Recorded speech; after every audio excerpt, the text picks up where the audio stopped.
Welcome back, folks. This is Tommy, Help with Gadgets, and we've got another interesting knife to do a review of today. This is the Protect Mordax. This knife is on loan to me from the Knight's Edge, TKE, and really appreciate him allowing me to take a look at this knife. So let's go ahead and get into it. We'll slide that out of the way.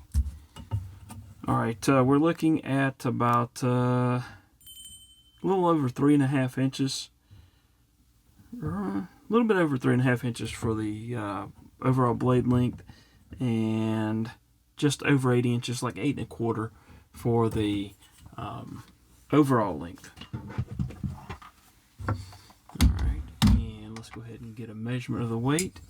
I'm going to guess 4 ounces. Wow, okay. That was a very lucky guess. So right at 4 ounces on the weight. Let's compare it to some knives that you may be familiar with. Let's pull that one down there. This is the CJRB Pyrite, and we have here the CJRB Feldspar. So those two, and let's go ahead and look at a QSP Penguin. Now the QSP Penguin, of course, a little bit smaller, as well as the Vosteed Acorn. Alright.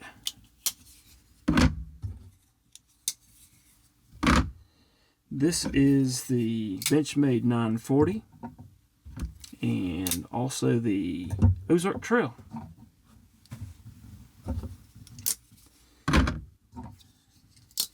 And then also let's look at the Kaiser Militao and the Miguron Morial. A few comparisons there on like overall length.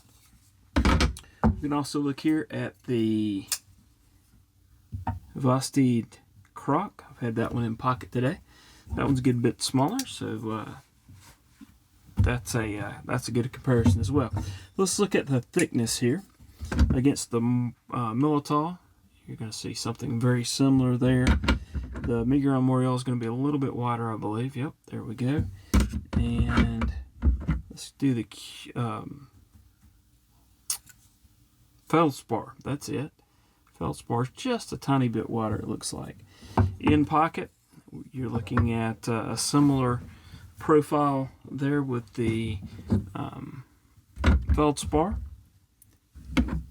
There it is against the Acorn. Of course, Acorn's a little bit thinner.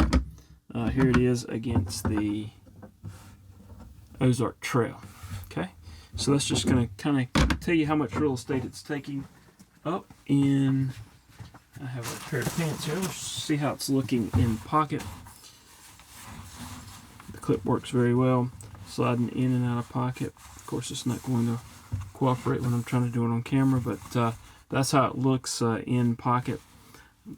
Fairly deep carry, a little bit sticking up there, and easy enough to grasp it and pull that out of your pocket. Blade steel on this is MagnaCut. Let's see if we can. Nope, actually, it's not MagnaCut. It is S45EN. I think some of the newer ones are coming with MagnaCut. I think the price on this is around $240, at least on what the newer ones are selling for. So I think it seemed like it was Knife Center or something like that I saw the price at. It does not have a lanyard hole. Actually, it does have a lanyard hole. It has a lanyard slot right there built into the it doesn't have a backspacer, so it's built into the scales there themselves. So if you like a lanyard, you've got something to put the lanyard. And I like how they did that, because it's not showing on the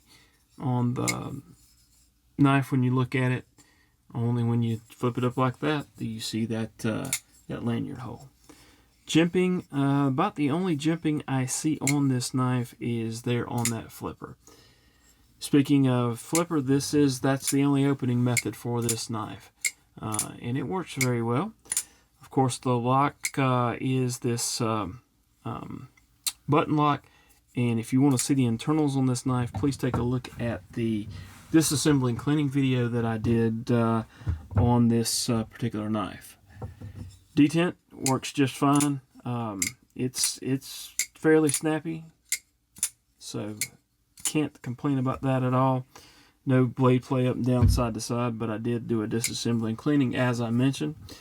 So I've tuned it and got it working pretty well and without any blade play. The finish on the blade is kind of a stone wash, which is very nice. These are aluminum scales, I do believe. Oh, and by the way, didn't mention this, but this is a